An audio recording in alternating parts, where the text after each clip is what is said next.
মুহূর্তে খবর পাওয়া যাচ্ছে। কসবার ঘটনা ঘটেছে 25 তারিখ, আজকে 30 তারিখ, 6 দিনের মাথায় হুঁশ ফিরেছে সরকারের।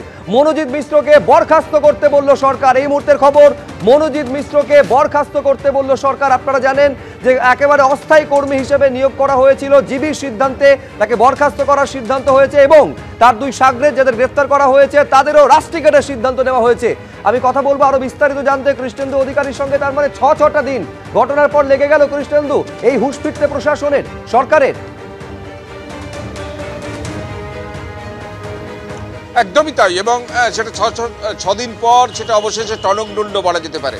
যেটা জানা যাচ্ছে উচ্চশিক্ষা দপ্তর সূত্রে খবর যে কলেজে একটা মেল এসে পৌঁছেছে এবং সেই মেল ডিপিআই পাঠিয়েছেন, ডিরেক্টর অফ পাবলিক ইনস্ট্রাকশন, এবং ডিপিআই পাঠিয়েছেন কলেজকে, এবং সেই মেলে স্পষ্টভাবে কয়েকটা সুপারিশ করা হয়েছে বা নির্দেশ বলা যেতে পারে, নির্দেশও দেওয়া হয়েছে।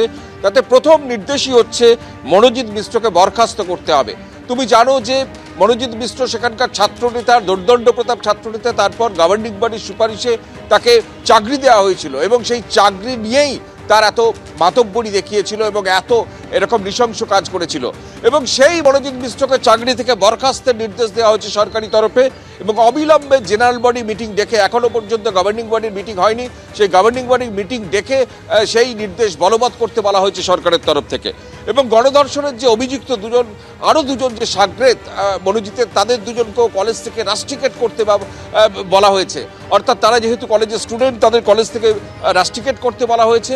এবং সরকারের তরফে এটাও জানানো হয়েছে যে যারা নিরাপত্তার দায়িত্বে ছিলেন সেই নিরাপত্তার সংস্থাকে শোকজ করতে হবে, তাদের কালো তালিকাভুক্ত করতে হবে, বিশাখা কমিটির মিটিং ডাকতে হবে, আইসিসির মিটিং ডাকতে হবে।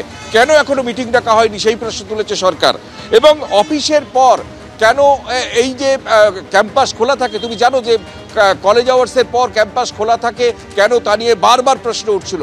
কারণ ঘটনাটা ঘটেছে সন্ধ্যের পর এবং রাত পর্যন্ত, অথচ ওই কলেজ যেহেতু আইন কলেজ, সেই কলেজ ম্যাক্সিমাম 4টে পর্যন্ত ক্লাস হয়, সুতরাং সেই কলেজ বন্ধ করতে হবে অফিসিয়াল আওয়ার্সের পর, এটাও বলা হয়েছে। এবং সিসিটিভি ফুটেজ এবং বহিরাগতদের নির্দেশিকা দেওয়া হয়েছে এবং এইটা বলা হয়েছে সিদ্ধান্তগুলো বাস্তবায়িত করার জন্য জিবি মিটিং ডেকে এইগুলো করতে হবে।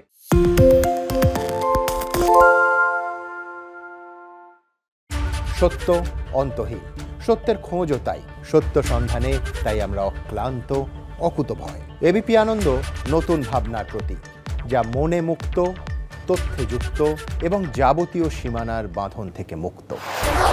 সীমা না শব্দটির মধ্যে লুকিয়ে আছে মানা শব্দটি, যেন চোখ রাঙানি এক অদৃশ্য বেড়াজাল, যা আটকে রাখে আমাদের এক ছোট্ট গণ্ডির মধ্যে। একমাত্র সঠিক খবরই গড়ে তুলবে এক মুক্ত সমাজ।